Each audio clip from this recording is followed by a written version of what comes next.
Okay, so for this video, gawin natin ang weekly horoscope para po sa may mga sun, moon, at rising na Virgo para sa May 4 hanggang 10. So kung bago, subscribe, like, and share. Kung hindi mo alam yung sun, moon, rising, sa dulo ng video may link para mapanood mo. Readings are for guidance purposes, so use your free will wisely. For private readings po, tsaka spell works, i-message nyo po ako.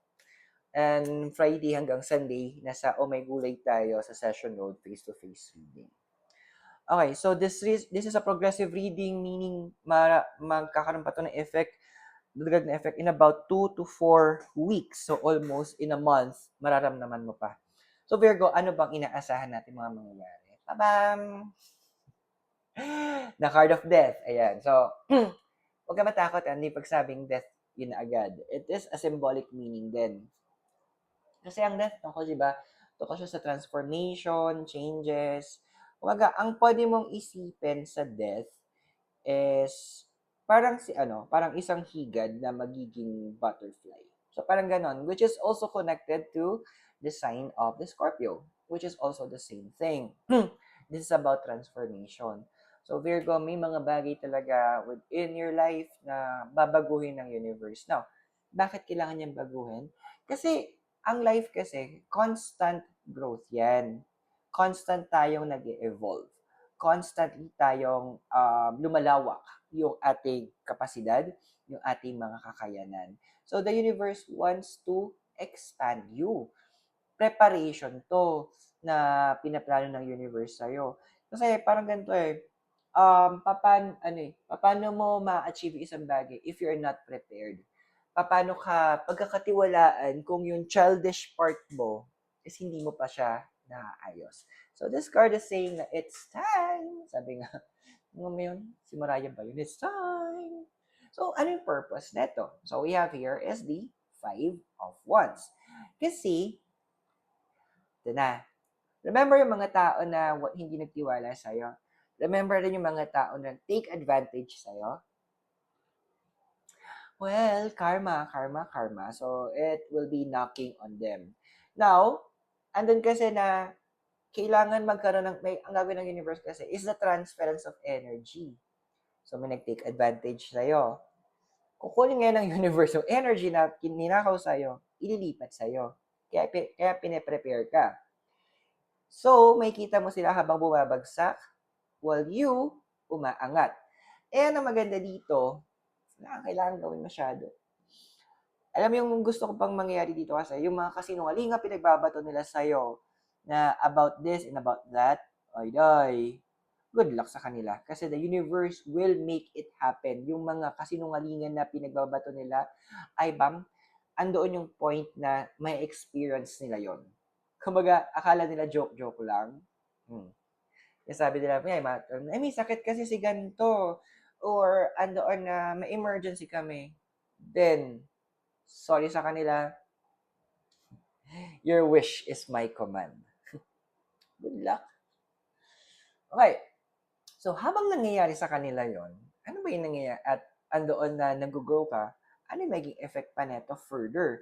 So, meron tayo the chariot. So, although the chariot is about movements, connected din to sa zodiac sign na Cancer energy, pero naka-reverse. So, nakaturo siya sa kanyang partner, which is si Capricorn. Now, astrology-wise, Capricorn kasi, tungkol siya sa public image natin, tungkol siya sa career growth natin. So, alam mo na, doon magpo-focus ang universe. Habang may bumababa, kasi nga, kinutupad ng universe yung mga pinagsasabi nila kasinungalingan sa kanila, may isa dyan, you may there, umaangat yung life. This is a moment for you. Alam mo yun huwag ka sorry sa term, sasabihin ko, magmumukha akong masama dito, pero hindi mo kailangan maawa sa kanila. Kasi nga hindi nga sila naawa sa'yo eh.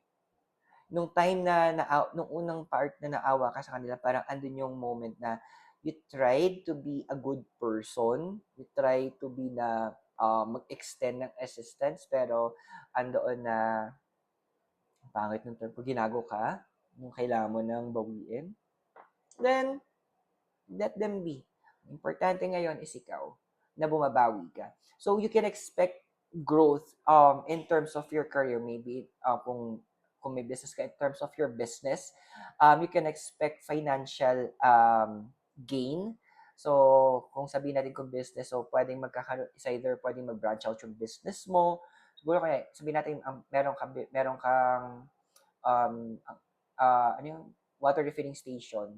Parang matagal mo na pinaplano, ba't hindi ako magkaroon ng laundry shop? So, this is the time na magkakaroon na um, ng movement towards it. So, if it's a career, so andoon na magkakaroon opportunity for you to act on the career. Yung tinatawag namin na shadowing. Yung hindi mo pa siya posisyon, pero tinuturuan ka na paano ginagawa yung mga duties and responsibilities nung posisyon na gusto mong ma-achieve. Para kapag nagkaroon ng opening, ready ka na. Hindi na kailangan, kumbaga, pwede ka isabak agad sa laban.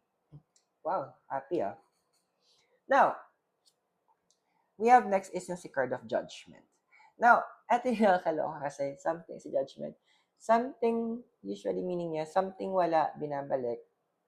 Pero this time, something na meron, tatanggalin. Simple lang matatanggalin naman sa life mo. Yung mga tao na feeling nila na napaka-importante nila. Mga tao na feeling nila kailangan mo sila, which is in reality actually, mas kailangan ka nila. So, eto na yung moment na kung saan medyo masusupalpal sila na akala nila everything is okay, but the truth is, makikita nila yung value mo. So, medyo remove sila sa path mo. Kasi ando namang karma din sa kanila to. Magiging busy sila sa mga magiging incoming na problema nila na ang makikita nila na ikaw pala yung pwedeng makatulong. Ikaw pala yung pwedeng magbigay ng help. Ikaw yung pwedeng magbigay ng daan para makatakas or ma-resolve itong mga problema to. So, andito na i-elevate ng universe at tanggalin ng universe yung negative na tingin ng mga tao sa'yo para magsimula na rin at kailangan kasi magsimula ng makita kung ano yung importansya mo din. Now, we have here the Three of Swords. Okay, so may warning yung card. Although, syempre, deep inside, kahit pa paano masaya tayo at nagbabayad yung mga ng karma nila, yung mga kailangan magbayad, andun pa din, have a good heart. Sinasabi ng Three of Swords. Although, hindi ka naman required na tumulong sa kanila, kasi minsan, hindi naman ibig sabihin na awa tayo or nakaramdam tayo ng some habag sa kanila is may kailangan na tayong gawin. No, hindi mo responsibility yon. Huwag tayong makialam sa karma ng iba, baka madamay tayo, So, this card is saying, just continue. Be nice, andun na maging empathetic pa rin tayo.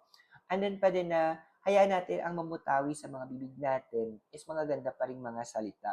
Kahit na deep inside, tuwang-tuwa tayo, di ba? Okay lang yon. Kasi, andito with the King of Wands, ito ako natutuwa eh.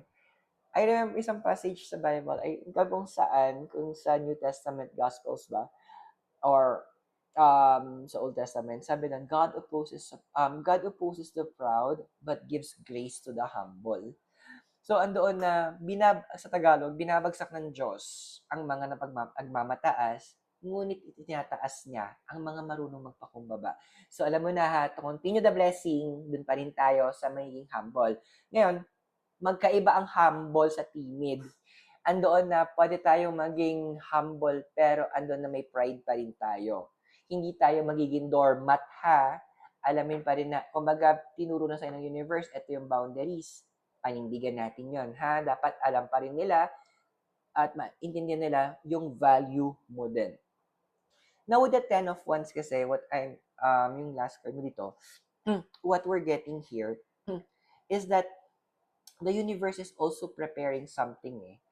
Andoon na, sabihin natin na, nakikita ng universe na yung mga ginagawa mo ngayon, pag-graduate ka na. Yung mga ginagawa mo, kailangan mo na mag-level up. Kasi, hindi ka pwede maging stagnant. Ang target ng universe for each one of us, isa sa atin, is growth, is expansion. andoon at we go to the next level. So, may next level na i-open ng universe. But this next level, ma-attain mo lang siya kapag na-process mo yung mga bagay na to. So, sino bang deities ang kasama mo for this week? So, we have here the blessing of Ceres, number 13, mother, stability, and a wish to nurture. And moon, number 2, emotions, instinct, and a wish to protect. So, these cards are advising, if you really want to grow yourself, dapat andoon na una mo tinitignan again is yung value mo. Now, once kasi na andon yung value mo is nurture mo deep inside your heart, the universe will let it grow. Kasi ang growth will be coming from the inside out eh. Kumbaga sa buto, kapag tinanim mo, hindi naman yan manggagaling sa labas yung growth niya. Manggagaling yan deep inside mag-expand. And this is where the deities are advising you, protect your heart as well. Hope nakatulong yung readings. Those are for guidance purposes. Use your free will wisely. And kung bago ka, subscribe, like, and share. So, private readings and spell works, message mo ko. At Friday to Sunday, nasa Oh My Gulay tayo session road face-to-face readings. So, maraming salamat. God bless. Namaste. Hare Krishna and blessed be. And hope to see you soon. From Naga City, have a great day. Bye for now.